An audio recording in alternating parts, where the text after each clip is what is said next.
सियावर रामचंद्र भगवान की, माता जानकी की, सरयू मैया की, भारत माता की, नमः पार्वती पतिये हर हर।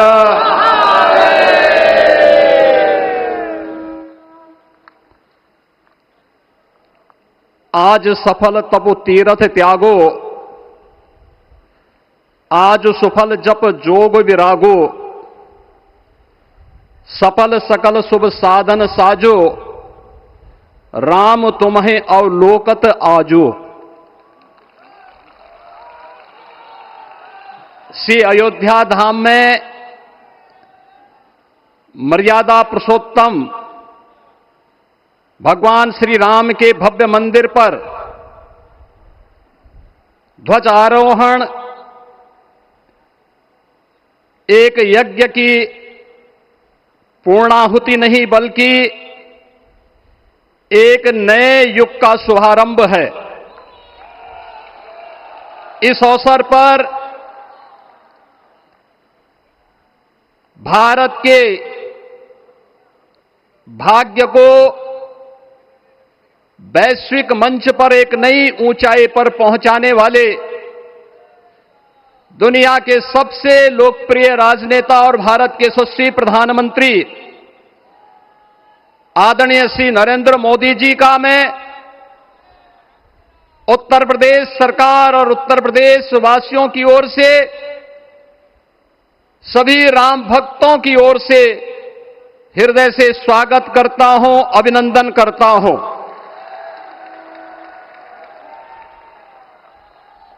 इस अवसर पर अपनी गरिमामयी उपस्थिति से इस संपूर्ण कार्यक्रम के गौरव को बढ़ाने वाले हमारे विचार परिवार के मुखिया आदरणीय सरसंघ चालक जी का भी मैं सभी राम भक्तों की ओर से हृदय से स्वागत और अभिनंदन करता हूं।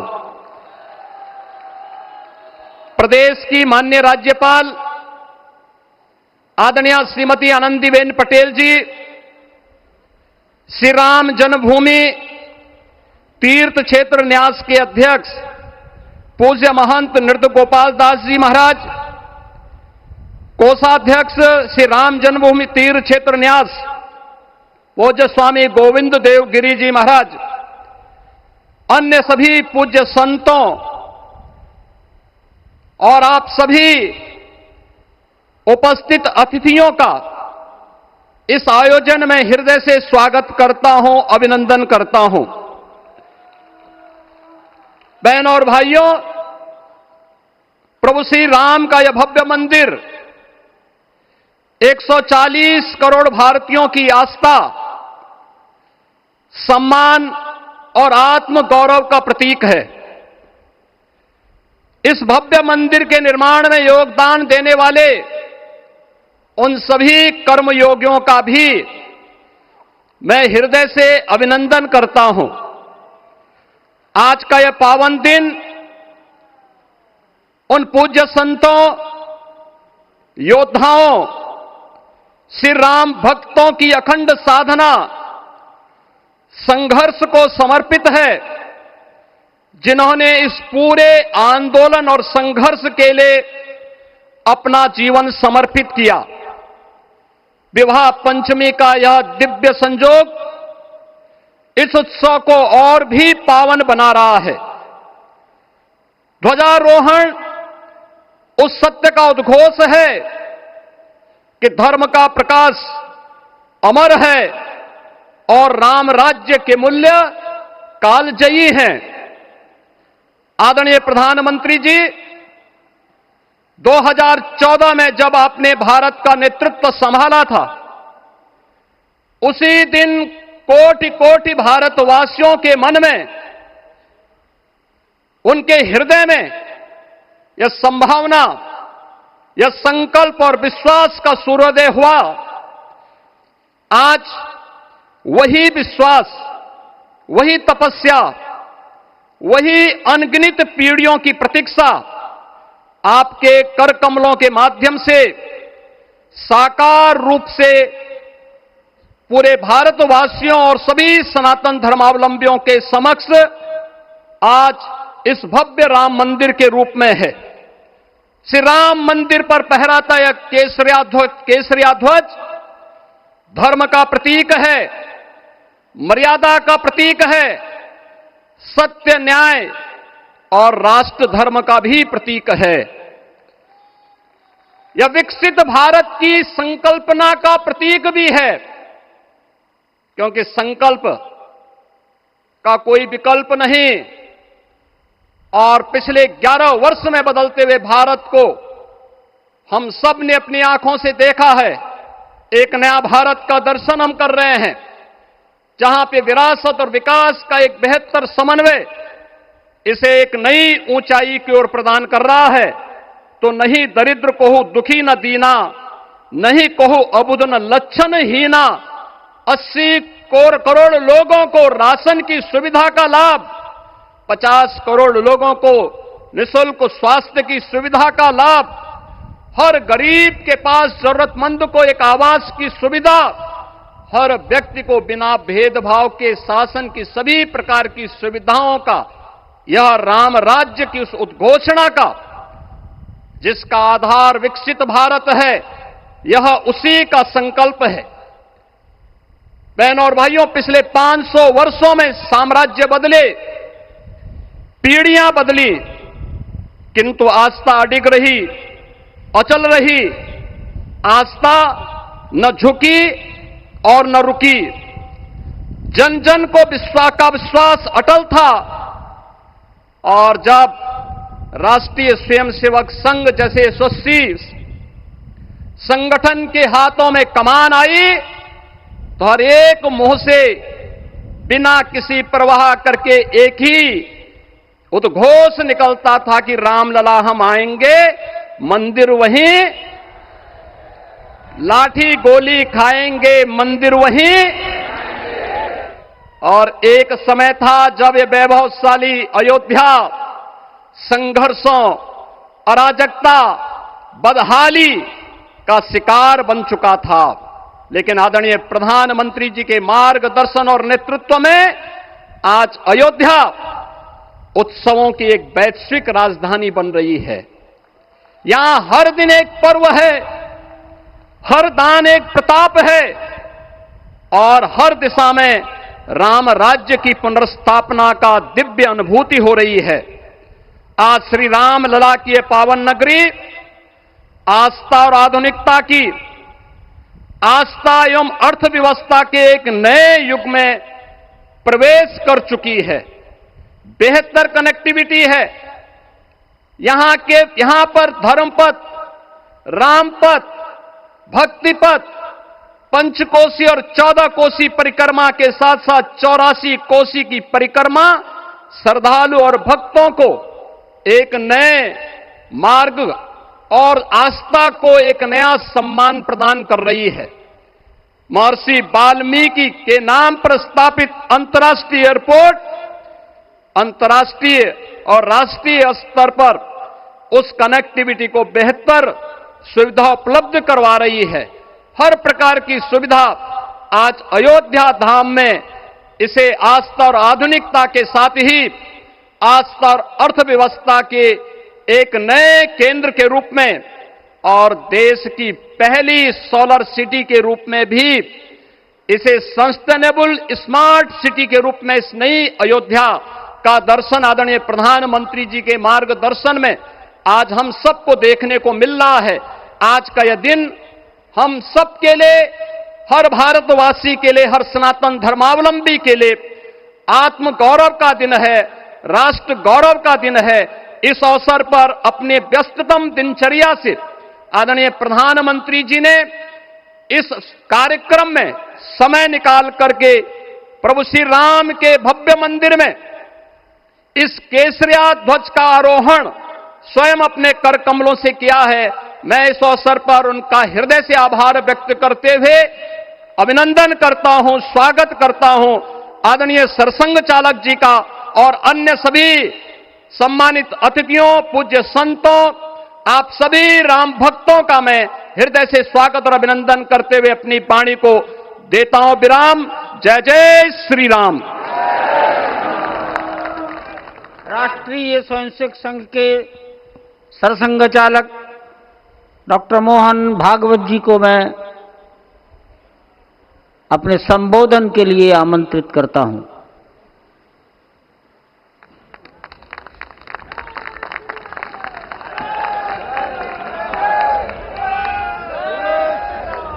देश के सम्माननीय यशस्वी और जयस्वी प्रधानमंत्री जी आदरणीय नरेंद्र जी मोदी, हमारे उत्तर प्रदेश के सम्माननीय मुख्यमंत्री जी श्रीमान योगी जी, राज्यपाल महोदया, मंचस्थ सभी मान्यवर, उपस्थित सज्जन, माता भगिनी, आज हम सबके लिए एक सार्थकता का दिवस है। इतने लोगों ने सपना देखा, इतने लोगों ने प्रयास किए, इतने लोगों ने अपने प्राण अर्पण किए। आज उनकी स्वर्गस्थ आत्मा तृप्त हुई होगी। आज वास्तव में अशोक जी को वहां शांति मिली होगी।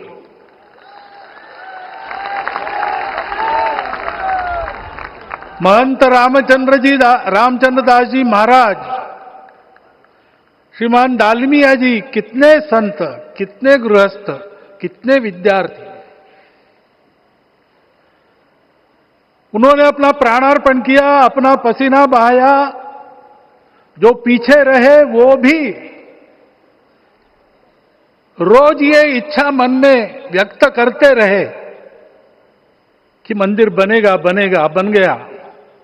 और आज उस मंदिर निर्माण की शास्त्रीय प्रक्रिया पूर्ण हो गई, ध्वजारोहण हो गया। राम राज्य का ध्वज जो कभी अयोध्या में फहराता था और संपूर्ण विश्व में अपने आलोक से सुख शांति प्रदान करता था, वो ध्वज आज फिर से नीचे से ऊपर चढ़ता हुआ और अपने शिखर पर विराजमान होता हुआ हमने अपनी आंखों से देखा है, इसी देह में देखा है। ध्वज प्रतीक होता है। इतना ऊंचा ध्वज चढ़ाना कितना समय लगा आप जानते हैं। मंदिर बनने में भी समय लगा, 500 साल छोड़े तो भी 30 साल तो लगे ही। उस मंदिर के रूप में हमने कुछ तत्वों को ऊपर पहुंचाया है।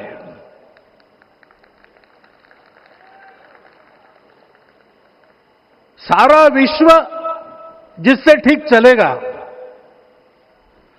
अपने व्यक्तिगत जीवन, पारिवारिक जीवन से लेकर तो सृष्टि जीवन तक सबका जीवन जिससे ठीक चलेगा, वो धर्म, उस धर्म का प्रतीक भगवा रंग, वह इस ध्वज का रंग है। ये धर्म ध्वज है। इस धर्म ध्वज पर रघुकुल का प्रतीक कोविदार वृक्ष है। वैसे रूप देखा जाए तो कचनार जैसे लगता है। और जो खोजी लोग हैं वो खोज कर कह रहे हैं कि मंदार और पारिजात दो वृक्षों का एक तरह से संकर है। दोनों वृक्षों के गुण, ये दोनों वृक्ष देव वृक्ष कहलाते हैं। दो देव वृक्षों के गुणों का समुच्चय ये वृक्ष है। और ये वृक्ष उस रघुकुल की सत्ता का प्रतीक है। वो सत्ता वृक्ष से व्यक्त होती है, जिसके बारे में कहा गया, छायाम अन्यस्य कुर्वन्ति तिष्ठन्ति स्वयं आतपे। सबके लिए छाया देते हैं, स्वयं धूप में खड़े रहकर। फलान्यपि परार्थाय, फल स्वयं उगाते हैं, दूसरों के लिए बांट देते हैं। वृक्षा सत्पुरुषा इव, वृक्ष सत्पुरुष होते हैं। और कचनार के गुण औषधि भी है। कचनार के वृक्ष का अन्न में भी उपयोग है। सब प्रकार से उपयोगी इस वृक्ष का प्रतीक हमने लगाया है। धर्म जीवन ऐसा जीवन होता है, और ये जीवन जीना है, उस जीवन की प्रतिष्ठा करनी है, इस जीवन का झंडा शिखर तक पहुंचाना है। चाहे जितनी प्रतिकूलता हो, चाहे जितनी कठिनाइयां हो, साधनहीनता हो, सारी दुनिया स्वार्थ में बहती होगी, लेकिन हमारा संकल्प है। सूर्य भगवान उस तेज के, उस संकल्प के प्रतीक है। उनके रथ का एक ही चक्र है। 4 चाक वाली गाड़ी यहां भी एक्सीडेंट करती है तो एक चक्र चलाना है, और रास्ता खराब भी नहीं, रास्ता है ही नहीं। अधांतर में चलो रथस्य एकम चक्रम।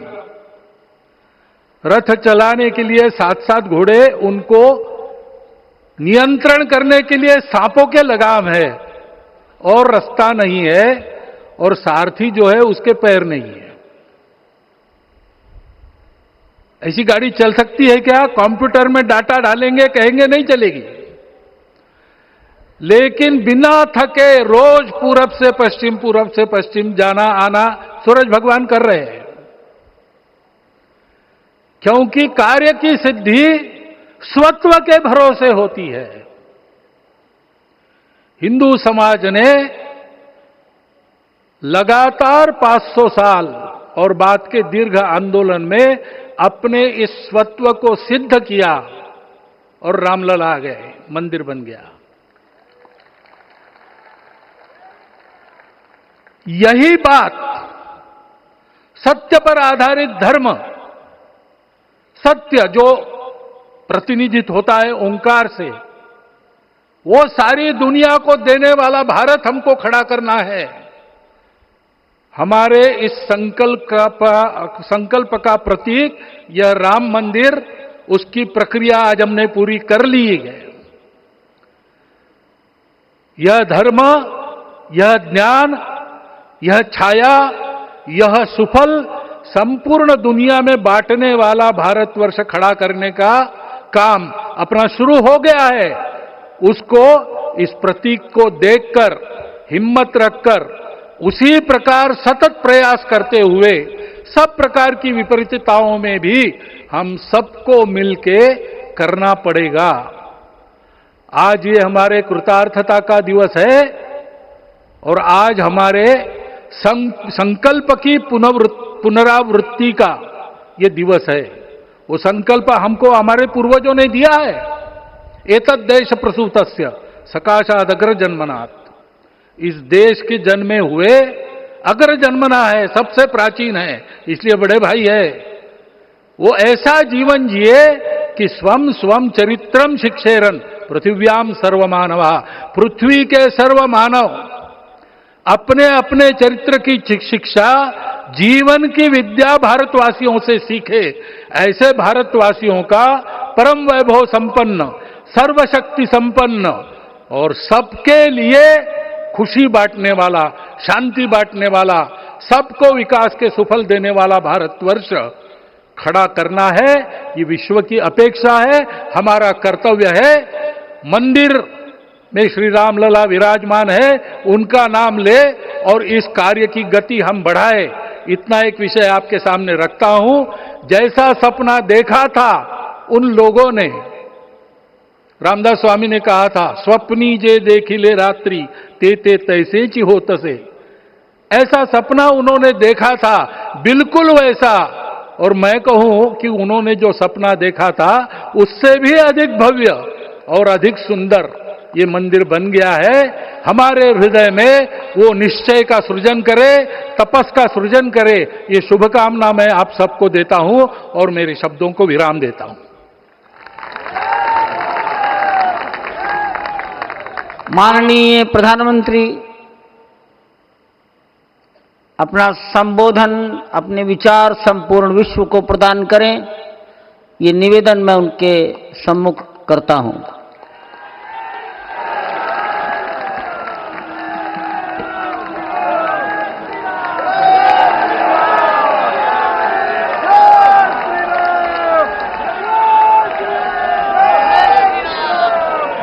सियावर रामचंद्र की, सियावर रामचंद्र की जय सिया राम। उत्तर प्रदेश की राज्यपाल आनंदीबेन पटेल, राष्ट्रीय स्वयंसेवक संघ के परम पूजनीय सरसंघ चालक डॉक्टर मोहन भागवत जी, उत्तर प्रदेश के मुख्यमंत्री योगी आदित्यनाथ जी, श्री राम जन्मभूमि तीर्थ क्षेत्र ट्रस्ट के अध्यक्ष पूज्य महंत नृत्य गोपाल दास जी, पूज्य संत समाज, यहां पधारे सभी भक्तगण, देश और दुनिया से इस ऐतिहासिक पल के साक्षी बन रहे कोटि कोटि राम भक्त, देवी और सज्जनों, आज अयोध्या नगरी भारत की सांस्कृतिक चेतना के एक और उत्कर्ष बिंदु की साक्षी बन रही है। आज संपूर्ण भारत, संपूर्ण विश्व राममय है।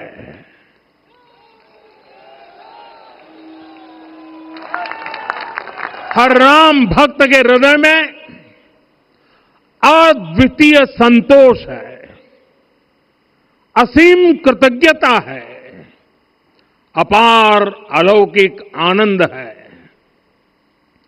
सदियों के घाव भर रहे हैं, सदियों की वेदना आज विराम पा रही है, सदियों का संकल्प आज सिद्धि को प्राप्त हो रहा है। आज उस यज्ञ की पूर्णाहुति है जिसकी अग्नि 500 वर्ष तक प्रज्वलित रही, जो यज्ञ एक पल भी आस्था से डिगा नहीं, एक पल भी विश्वास से टूटा नहीं। आज भगवान श्री राम के गर्भगृह की अनंत ऊर्जा, श्री राम परिवार का दिव्य प्रताप इस धर्म ध्वजा के रूप में इस दिव्यतम भव्यतम मंदिर में प्रतिष्ठापित हुआ है। और साथियों, ये धर्म ध्वजा केवल एक ध्वजा नहीं, ये भारतीय सभ्यता के पुनर्जागरण का ध्वज है। इसका भगवा रंग, इस पर रचित सूर्यवंश की ख्याति, वर्णित होम शब्द और अंकित कोविदार वृक्ष राम राज्य की कीर्ति को प्रतिरूपित करता है। ये ध्वज संकल्प है, ये ध्वज सफलता है, ये ध्वज संघर्ष से सृजन की गाथा है, ये ध्वज सदियों से चले आ रहे स्वप्नों का साकार स्वरूप है। ये ध्वज संतों की साधना और समाज की सहभागिता की सार्थक परिणति है। साथियों, आने वाली सदियों और सहस्त्र शताब्दियों तक ये धर्म ध्वज प्रभु राम के आदर्शों और सिद्धांतों का उद्घोष करेगा। ये धर्म ध्वज आह्वान करेगा, सत्यमेव जयते नानृतम, यानी जीत सत्य की ही होती है, असत्य की नहीं। ये धर्म ध्वज उद्घोष करेगा, सत्यम एक पदम ब्रह्म सत्य धर्म प्रतिष्ठित, अर्थात सत्य ही ब्रह्म का स्वरूप है, सत्य में ही धर्म स्थापित है। ये धर्म ध्वज प्रेरणा बनेगा, प्राण जाए पर वचन न जाहि, अर्थात जो कहा जाए वही किया जाए। ये धर्म ध्वज संदेश देगा, कर्म प्रधान विश्व रची राखा, अर्थात विश्व में कर्म और कर्तव्य की प्रधानता हो। ये धर्म ध्वज कामना करेगा, बैर न विग्रह आस न त्रासा, सुखमय ताही सदा सब आशा, यानी भेदभाव पीड़ा परेशानी से मुक्ति, समाज में शांति और सुख हो। ये धर्म ध्वज हमें संकल्पित करेगा, नहीं दरिद्र को दुखी न दीना, यानी हम ऐसा समाज बनाएं जहां गरीबी न हो, कोई दुखी या लाचार न हो। साथियों, हमारे ग्रंथों में कहा गया है, आरोपितम ध्वजम दृष्ट्वा ये अभिनंदनित धार्मिका ते अपि सर्वे प्रमुच्यते महापातक कोटि भी, यानी जो लोग किसी कारण मंदिर नहीं आ पाते और दूर से मंदिर के ध्वज को प्रणाम कर लेते हैं, उन्हें भी उतना ही पुण्य मिल जाता है। साथियों, ये धर्म ध्वज भी इस मंदिर के ध्येय का प्रतीक है। ये ध्वज दूर से ही राम लला की जन्मभूमि के दर्शन कराएगा और युगों युगों तक प्रभु श्री राम के आदेशों और प्रेरणाओं को मानव मात्र तक पहुंचाएगा। साथियों, मैं संपूर्ण विश्व के करोड़ों राम भक्तों को इस अविस्मरणीय क्षण की, इस अद्वितीय अवसर की हार्दिक शुभकामनाएं देता हूं। मैं आज उन सभी भक्तों को भी प्रणाम करता हूं, हर उस दानवीर का भी आभार व्यक्त करता हूं जिसने राम मंदिर निर्माण के लिए अपना सहयोग दिया। मैं राम मंदिर के निर्माण से जुड़े हर श्रमवीर, हर कारीगर, हर योजनाकार, हर वास्तुकार, सभी का अभिनंदन करता हूं।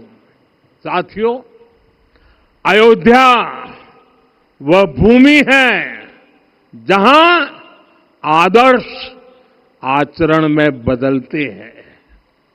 यही वह नगरी है जहां श्री राम ने अपना जीवन पथ शुरू किया था। इसी अयोध्या ने संसार को बताया कि एक व्यक्ति कैसे समाज की शक्ति से, उसके संस्कारों से पुरुषोत्तम बनता है। जब श्री राम अयोध्या से वनवास को गए तो वे युवराज राम थे, लेकिन जब लौटे तो मर्यादा पुरुषोत्तम बनकर के आए और उनके मर्यादा पुरुषोत्तम बनने में महर्षि वशिष्ठ का ज्ञान, महर्षि विश्वामित्र की दीक्षा, महर्षि अगस्त्य का मार्गदर्शन, निषाद राज की मित्रता, मां शबरी की ममता, भक्त हनुमान का समर्पण, इन सब की अनगिनत ऐसे लोगों की महत्वपूर्ण भूमिका रही है। साथियों, विकसित भारत बनाने के लिए भी समाज की इसी सामूहिक शक्ति की आवश्यकता है। मुझे बहुत खुशी है कि राम मंदिर का दिव्य प्रांगण भारत के सामूहिक सामर्थ्य की भी चेतना स्थली बन रहा है। यहां 7 मंदिर बने हैं। यहां माता शबरी का मंदिर बना है, जो जनजातीय समाज के प्रेम भाव और आतिथ्य परंपरा की प्रतिमूर्ति है। यहां निषादराज का मंदिर बना है। ये उस मित्रता का साक्षी है जो साधन नहीं, साध्य को, उसकी भावना को पूजती है। यहां एक ही स्थान पर माता अहिल्या है, महर्षि वाल्मीकि है, महर्षि वशिष्ठ है, महर्षि विश्वामित्र है, महर्षि अगस्त्य है और संत तुलसीदास है। रामलला के साथ साथ इन सभी ऋषियों के दर्शन भी यहीं पर होते हैं। यहां जटायु जी और गिलहरी की मूर्तियां भी हैं, जो बड़े संकल्पों की सिद्धि के लिए हर छोटे से छोटे प्रयास के महत्व को दिखाती है। मैं आज हर देशवासी से कहूंगा कि वो जब भी राम मंदिर आए तो सप्त मंदिर के दर्शन भी अवश्य करें। ये मंदिर हमारी आस्था के साथ साथ मित्रता, कर्तव्य और सामाजिक सद्भाव के मूल्यों को भी शक्ति देते हैं। साथियों, हम सब जानते हैं, हमारे राम भेद से नहीं, भाव से जुड़ते हैं।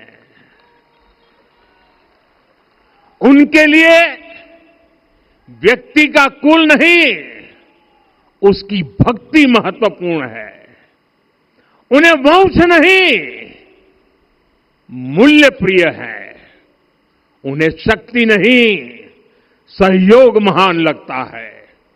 आज हम भी उसी भावना से आगे बढ़ रहे हैं। पिछले 11 वर्षों में महिला, दलित, पिछड़े, अति पिछड़े, आदिवासी, वंचित, किसान, श्रमिक, युवा, हर वर्ग को विकास के केंद्र में रखा गया है।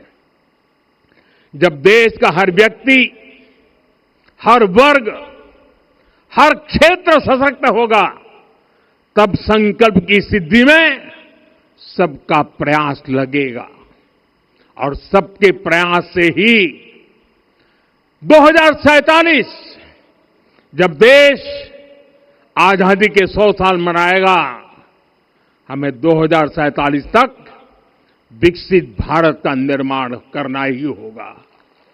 साथियों, रामलला की प्राण प्रतिष्ठा के ऐतिहासिक अवसर पर मैंने राम से राष्ट्र के संकल्प की चर्चा की थी। मैंने कहा था कि हमें आने वाले 1000 वर्षों के लिए भारत की नींव मजबूत करनी है। हमें याद रखना है, जो सिर्फ वर्तमान का सोचते हैं वो आने वाली पीढ़ियों के साथ अन्याय करते हैं। हमें वर्तमान के साथ साथ भावी पीढ़ियों के बारे में भी सोचना है, क्योंकि हम जब नहीं थे ये देश तब भी था। जब हम नहीं रहेंगे ये देश तब भी रहेगा। हम एक जीवंत समाज है, हमें दूरदृष्टि के साथ ही काम करना होगा। हमें आने वाले दशकों, आने वाली सदियों को ध्यान में रखना ही होगा। और साथियों, इसके लिए भी हमें प्रभु राम से सीखना होगा। हमें उनके व्यक्तित्व को समझना होगा, हमें उनके व्यवहार को आत्मसात करना होगा। हमें याद रखना होगा, राम यानी आदर्श, राम यानी मर्यादा, राम यानी जीवन का सर्वोच्च चरित्र, राम यानी सत्य और पराक्रम का संगम। दिव्य गुणे शक्र समो रामः सत्य पराक्रमः। राम यानी धर्म पथ पर चलने वाला व्यक्तित्व। रामः सत्पुरुषो लोके सत्यः सत्यपरायणः। राम यानी जनता के सुख को सर्वोपरि रखना, प्रजा सुखत्वे चंद्रस्य। राम यानी धर्म और क्षमा का दरिया। वसुधाया क्षमा गुणे है। राम यानी ज्ञान और विवेक की पराकाष्ठा। बुद्ध या बृहस्पति तुल्य। राम यानी कोमलता में दृढ़ता। मृदु पूर्वज भाषते। राम यानी कृतज्ञता का सर्वोच्च उदाहरण। कदाचन नोपकारेण कृति नैकेन तुष्यति। राम यानी श्रेष्ठ संगति का चयन। शीला वृद्धे ज्ञान वृद्धे वयोवृद्धे च सज्जनै। राम यानी विनम्रता में महाबल। वीर्यवान च वीर्येण महता स्वेन विस्मितः। राम यानी सत्य का अडिग संकल्प। न च अनुत्र कथो विद्वान। राम यानी जागरूक, अनुशासित और निष्कपट मन। निस्तिंद्र अपम्रत च स्वदोष परदोषवित। साथियों, राम सिर्फ एक व्यक्ति नहीं, राम एक मूल्य है, एक मर्यादा है, एक दिशा है। अगर भारत को साल 2047 तक विकसित बनाना है, अगर समाज को सामर्थ्यवान बनाना है, तो हमें अपने भीतर राम को जगाना होगा। हमें अपने भीतर के राम की प्राण प्रतिष्ठा करनी होगी। और इस संकल्प के लिए आज से बेहतर दिन और क्या हो सकता है। साथियों, 25 नवंबर का यह ऐतिहासिक दिन अपनी विरासत पर गर्व का एक और अद्भुत क्षण लेकर आया है। इसकी वजह है धर्म ध्वजा पर अंकित कोविदार वृक्ष। ये कोविदार वृक्ष इस बात का उदाहरण है कि जब हम अपनी जड़ों से कट जाते हैं तो हमारा वैभव इतिहास के पन्नों में दब जाता है। साथियों, जब भरत अपनी सेना के साथ चित्रकूट पहुंचे तो लक्ष्मण ने दूर से ही अयोध्या की सेना को पहचान लिया। ये कैसे हुआ, इसका वर्णन वाल्मीकि जी ने किया है। और वाल्मीकि जी ने क्या वर्णन किया है? उन्होंने कहा है, विराजित उद्गत स्कंधम कोविदार ध्वजः रथे। लक्ष्मण कहते हैं, राम, सामने जो तेजस्वी प्रकाश में विशाल वृक्ष जैसा ध्वज दिखाई दे रहा है, वही अयोध्या की सेना का ध्वज है। उस पर कोविदार का शुभ चिन्ह अंकित है। साथियों, आज जब राम मंदिर के प्रांगण में कोविदार फिर से प्रतिष्ठित हो रहा है, यह केवल एक वृक्ष की वापसी नहीं है, यह हमारी स्मृति की वापसी है, हमारी अस्मिता का पुनर्जागरण है, हमारी स्वाभिमानी सभ्यता का पुनः उद्घोष है। कोविदार वृक्ष हमें याद दिलाता है कि जब हम अपनी पहचान भूलते हैं तो हम स्वयं को खो देते हैं, और जब पहचान लौटती है तो राष्ट्र का आत्मविश्वास भी लौट आता है। और इसलिए मैं कहता हूं, देश को आगे बढ़ना है तो अपनी विरासत पर गर्व करना होगा। साथियों, अपनी विरासत पर गर्व के साथ साथ एक और बात भी महत्वपूर्ण है, और वो है गुलामी की मानसिकता से पूरी तरह मुक्ति। आज से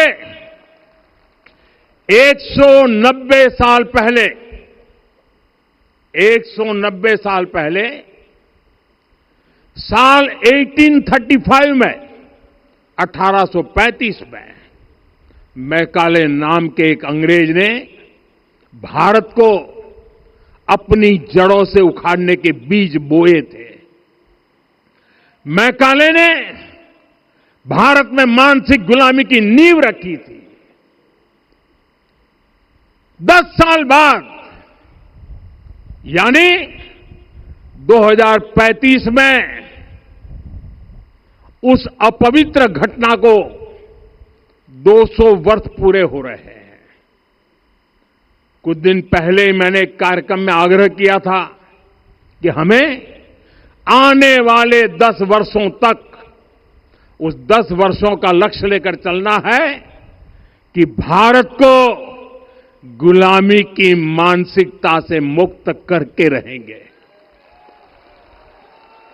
साथियों, सबसे बड़ा दुर्भाग्य यह है कि मैकाले ने जो कुछ सोचा था उसका प्रभाव कहीं व्यापक हुआ।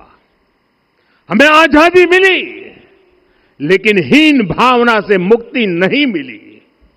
हमारे यहां एक विकार आ गया कि विदेश की हर चीज, हर व्यवस्था अच्छी है और जो हमारी अपनी चीजें हैं उनमें खोट ही खोट है।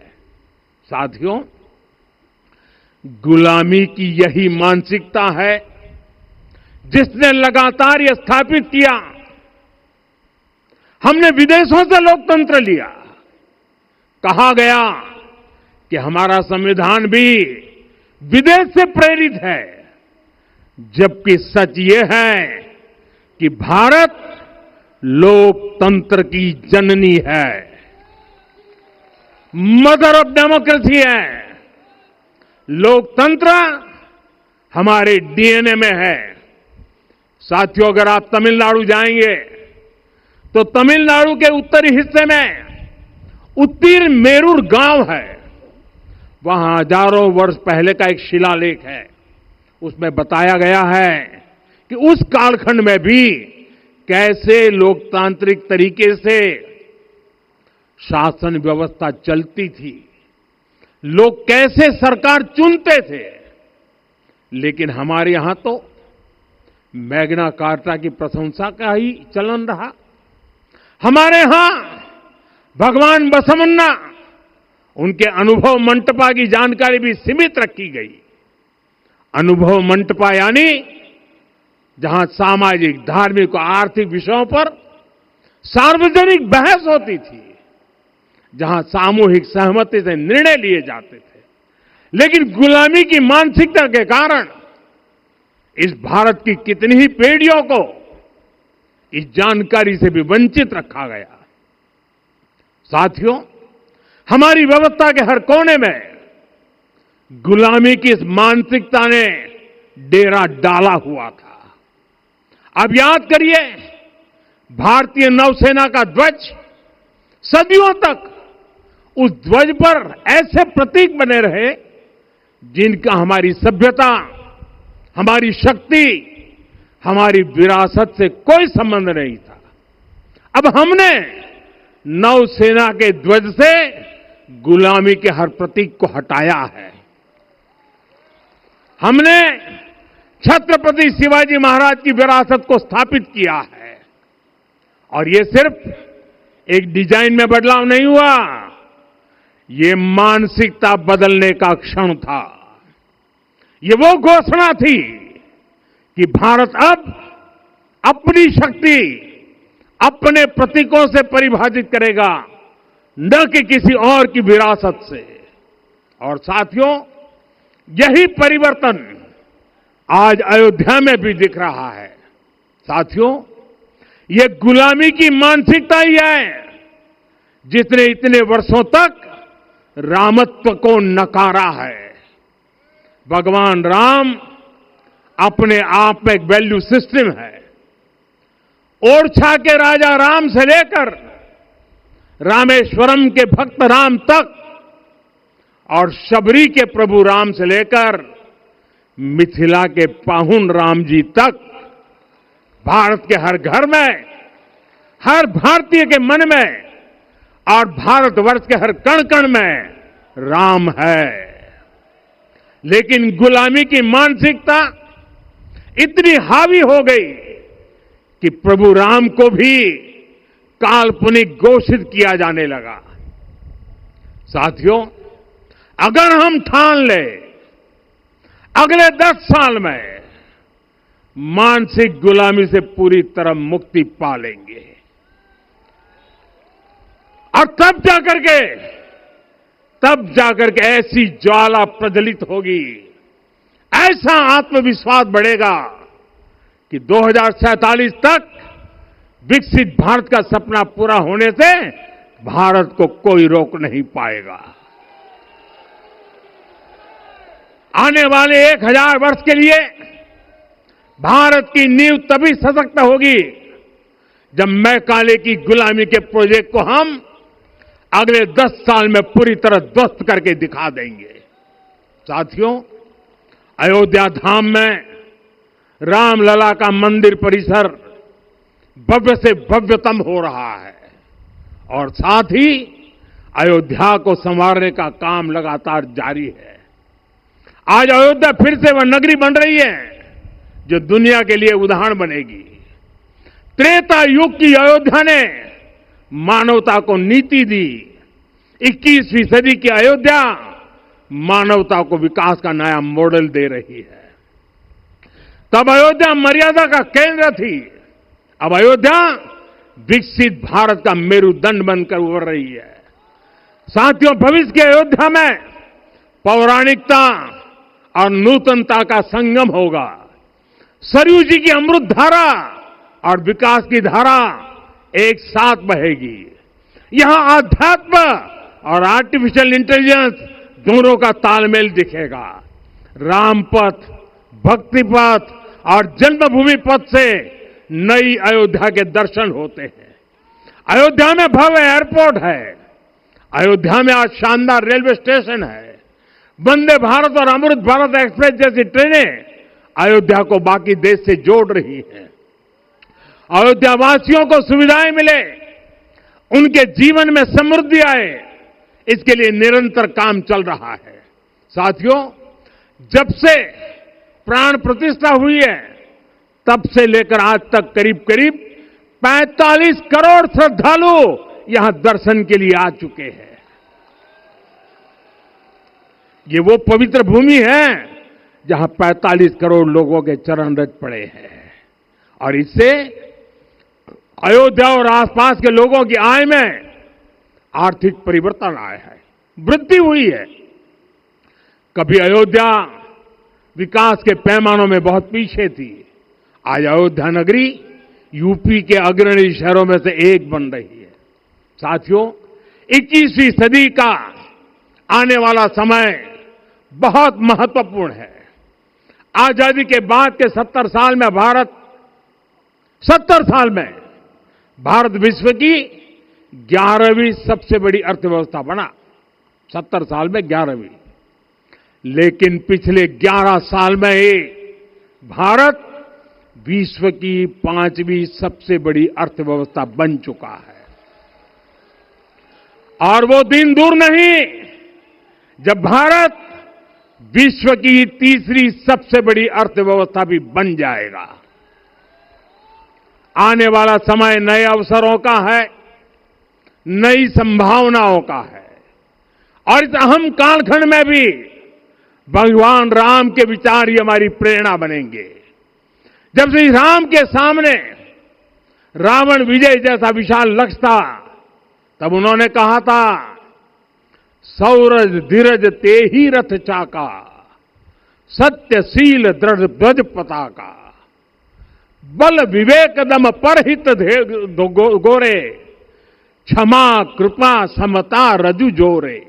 यानी रावण पर विजय पाने के लिए जो रथ चाहिए, शौर्य और धैर्य उसके पहिए हैं, उसकी ध्वजा सत्य और अच्छे आचरण की है, बल विवेक संयम और परोपकार इस रथ के घोड़े हैं, लगाम के रूप में क्षमा दया और समता है जो रथ को सही दिशा में रखते हैं। साथियों, विकसित भारत की यात्रा को गति देने के लिए ऐसा ही रथ चाहिए, ऐसा रथ जिसके पहिए शौर्य और धैर्य हो, यानी चुनौतियों से टकराने का साहस भी हो और परिणाम आने तक दृढ़ता से डटे रहने का धैर्य भी हो। ऐसा रथ जिसकी ध्वजा सत्य और सर्वोच्च आचरण हो, यानी नीति नियत और नैतिकता से समझौता कभी न हो। ऐसा रथ जिसके घोड़े बल विवेक संयम और परोपकार हो, यानी शक्ति भी हो बुद्धि भी हो अनुशासन भी हो और दूसरों के हित का भाव भी हो। ऐसा रथ जिसकी लगाम क्षमा करुणा और संभाव हो, यानी जहां सफलता का अहंकार नहीं और असफलता में भी दूसरों के प्रति सम्मान बना रहे। और इसलिए मैं आदरपूर्वक कहता हूं, ये पल कंधे से कंधा मिलाने का है, ये पल गति बढ़ाने का है। हमें वो भारत बनाना है जो राम राज्य से प्रेरित हो, और ये तभी संभव है जब स्वयं हित से पहले देश हित होगा, जब राष्ट्र हित सर्वोपरि रहेगा। एक बार फिर आप सभी को बहुत बहुत शुभकामनाएं देता हूं। जय सिया राम, जय सिया राम, जय सिया राम।